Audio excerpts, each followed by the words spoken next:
नहीं, देगा देगा देखी होगा, दिन धरना था। मतलब देखा देखी सब फिक्स हो गया था। हाँ। सिर्फ दिन और तारीख धरना था। हाँ। बहन की शादी थी आपकी, पापा क्या बोल के गए थे बउआ? दीपावली पर मिठाई लाएंगे, दीपावली पर पटाखा लाएंगे, दीपावली पर हम लोग साथ में रहेंगे, छठ पर घर आएंगे, सब अधूरा। बिटिया आपकी शादी के लिए गए हुए थे पिताजी क्या? हाँ, कब गए थे?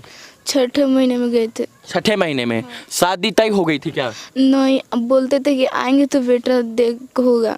मतलब बोल रहे थे कि आएंगे तो लड़का उड़का दिखाई सुनाई होगा। नहीं, देगा देगा देखी होगा, दिन धरना था। मतलब देखा देखी सब फिक्स हो गया था। सिर्फ दिन और तारीख धरना था। हाँ। बोले थे कि दीपावली तक आएंगे, इसके बाद दिन तारीख धरेंगे। हाँ। मतलब शादी थी इसलिए कमाने गए थे। हाँ। उससे पहले क्या करते थे? कोई नेता उता आया यहाँ पे? नहीं, कोई नहीं आया। नहीं आया। नहीं। कितने भाई बहन हैं आप? 2 भाई 2 बहन। 2 भाई 2 बहन ही भाई है। आप आपके पिताजी जो है कब गए थे कमाने बाबू? छठे महीने में। छठवें महीने में, जून में बोले थे कि आएंगे दीपावली पे। हाँ। हाँ, कितना सैलरी मिलता था उनको वहाँ? बहन की शादी जो है फिक्स हो गई थी, केवल डेट रखना था, अब कैसे होगा? कौन समझेगा समस्या बाबू? सरकार नहीं समझे, निकम्मी है। सरकार को समझना होता तो लोग पलायन के ऊपर चर्चा करते बाबू। तुम्हारा भविष्य उज्जवल है? नहीं है। इस बच्चे का भविष्य अंधकार में है, इस बिटिया का भविष्य अंधकार में, और बिहार में पल रहे हर एक नवयुवकों का भविष्य अंधकार में है। क्योंकि अगर रोजगार मांगिएगा तो सड़क पर दौड़ा दौड़ा कर मारा जाएगा, और अगर रोजगार के लिए बाहर जाइएगा तो घर पर कफन में लिपट कर आइएगा। यही बिहार की सच्चाई है और इसको एक्सेप्ट करना पड़ेगा। नीतीश कुमार जी, बिहार से पलायन हो रहा है, इसके ऊपर चर्चा क्यों नहीं होती है? जातीय जनगणना पर 500 करोड़ रुपए खर्च करने वाले नीतीश कुमार जी, जरा बताइए जात गिनने से किसका फायदा हुआ है? इनका फायदा हुआ है क्या?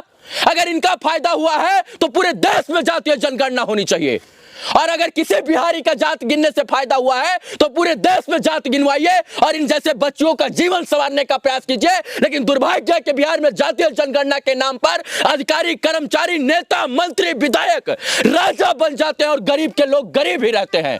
अगर बिहार के अंदर इंडस्ट्री होती तो बिहार के लोग पलायन नहीं करते, बिहार के लोग मरते नहीं, बिहार के लोग ट्रेन हादसे का शिकार नहीं होते। बिहार सबसे ज्यादा मजदूर सप्लाई वाला राज्य क्यों? एक समय में सबसे समृद्ध राज्य रहने वाला बिहार आज सबसे ज्यादा यहां पर पलायन क्यों होता है? सवाल है, और सवाल पूछेगा कौन? जब पूछिएगा तो एनएसए लगाया जाएगा, जेल डाला जाएगा, और इसके बाद बिहार के लोगों को जो है एकदम बर्बाद कर दिया जाएगा। पिताजी नहीं है कोई आपके ऊपर अब संरक्षक है जो आपकी परवरिश करे, आपको पढ़ाई लिखाए, आपको आपकी शादी ब्याह करे? नहीं है। तो अब कैसे जीवन यापन होगा बउआ? हाँ, कैसे जीवन यापन होगा? ये घर है? हाँ, हाँ, हाँ, यही घर दिखाइए एक बार। ये घर है। मुबारक हो, हम आजाद हैं, हम आजाद हैं, और मुबारक हो ये आपको आजादी।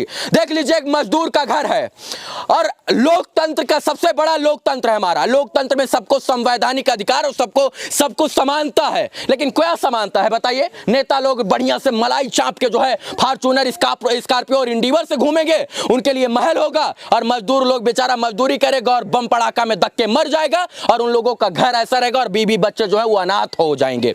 माता जी कहाँ हैं? मेरठ में गई है पिता के लाने। पिताजी को खोजने गई हैं? हाँ। मम्मी गई हुई हैं? हाँ। कितना दिन हो गया बाबू ये हादसे को? 3 दिन। क्या करते थे पिताजी वहाँ? बताए थे कुछ? नहीं बताए थे। कितना सैलरी मिलता था पापा को? महीने में कितना सैलरी मिलता था?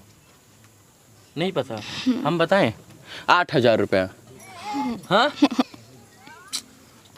कितना मिलता था? 8,000 रुपया। एक बिहार का मजदूर बाहर जाकर 8,000 की नौकरी करता है, 3,000 रुपया बेचारा अपने 30 दिन के दिनचर्या में लगा देता है, बचता है 5,000 रुपया, और उस 5,000 रुपये से ये सपना सजाता है कि हम अपने बच्चों को पढ़ाएंगे, अपने बीबी को जेवर दिलाएंगे, हम एक अच्छा घर बनाएंगे, उस सपने के घर में हम रहेंगे, और हमारे बच्चों की शादी विवाह होगा तो हम खुशियां मनाएंगे। लेकिन खुशियां आने से पहले अगर मातम में घर परिवार और गांव डूब जाए तो किसका दोष? सत्ता, शासन, प्रशासन, सबका दोष है। बाबू, ये तुम्हारी बहन है? हाँ। कितने बहन थे? 2 भाई 2 बहन। इस गांव के 5 लोग जो है मरे हैं ना? हाँ। बाबू, पापा कहाँ हैं? दिल्ली। हाँ, दिल्ली। दिल्ली नहीं है, इस संसार में नहीं है। पापा कहाँ हैं? मत बताइएगा। जब ये बड़ी होगी तो कोई इससे बुद्धिजीवी पूछेगा बाबू पापा कहाँ हैं, तो क्या बताएगी? पापा बिहारी थे, पापा बिहार से बाहर जाकर लोगों के जीवन में बहार लाते थे, इसलिए वो मर गए, ये बताएंगे। सोचिए, ये नहीं बोल सकते कि मेरे बाप क्या करते थे। इन लोगों को ये नहीं पता कि मेरा बाप क्या करता था। बच्चों के बचपना नहीं पता है, बीबी की जवानी नहीं पता है, बच्चों का जवान होना नहीं पता है। एक मजदूर की यही दिनचर्या है, और एक मजदूर का दिनचर्या यही होता है क्योंकि वो बिहार में पैदा होता है। अगर दिल्ली में इंडस्ट्री, हरियाणा में इंडस्ट्री, यूपी में इंडस्ट्री, पंजाब चंडीगढ़ में इंडस्ट्री, तो बिहार में इंडस्ट्री क्यों नहीं नीतीश जी? क्यों नहीं? बिहार में इंडस्ट्री क्यों नहीं? क्योंकि आपके पास कोई थीम नहीं है। आपको इंडिया बनाना है, आपको जातीय जनगणना करना है, आपको महागठबंधन बनाकर आपको प्रधानमंत्री की कुर्सी कैसे पाना है उसका ख्वाब देखना है। अरे ख्वाब से निकलिए मुख्यमंत्री जी, जमीनी हकीकत पर आइएगा तो बिहार के इतने पता नहीं कितने बेबस लोग होंगे जो लोग सैकड़ों दिन और सैकड़ों घंटे मरते होंगे। सवाल है, पूछेगा कौन? बाबू, बहन की शादी थी आपकी, पापा क्या बोल के गए थे? पापा क्या बोल के गए थे बउआ? क्या बोले थे पापा? कि आएंगे तो बहन का शादी करेंगे, तुम लोगों के लिए कपड़ा लाएंगे, हाँ। दीपावली पर मिठाई लाएंगे, दीपावली पर पटाखा लाएंगे, दीपावली पर हम लोग साथ में रहेंगे, छठ पर घर आएंगे। सब अधूरा।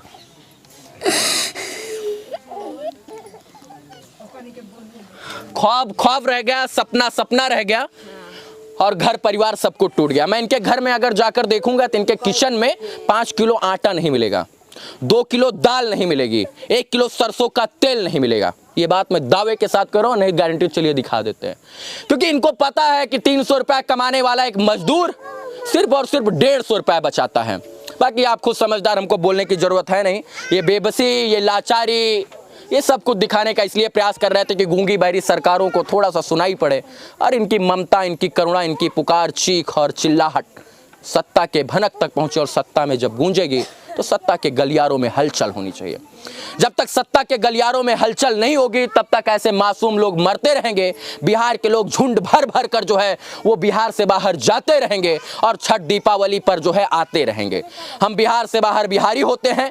बिहार में आने के बाद यादव, भूमिहार, राजपूत, शूद्र, वैश्य तमाम जातियों में बढ़ जाते हैं। और लालू जी को ये चिंता होता है कि लालू जी का लाल कैसे वो मुख्यमंत्री बनेगा, लेकिन बिहार के लोगों को ये नहीं पता होता है कि मेरा बेटा कैसे जो है आगे की पढ़ाई करेगा। सवाल है, और इस सवालों के साथ छोड़े जाते हैं। आप लोग को सोचना है, चुनाव का समय है, लेकिन एक सवाल मेरे नाम पूछिएगा कि बिहार से पलायन क्यों क्यों क्यों? बहुत बहुत धन्यवाद। जय हिंद मित्रों।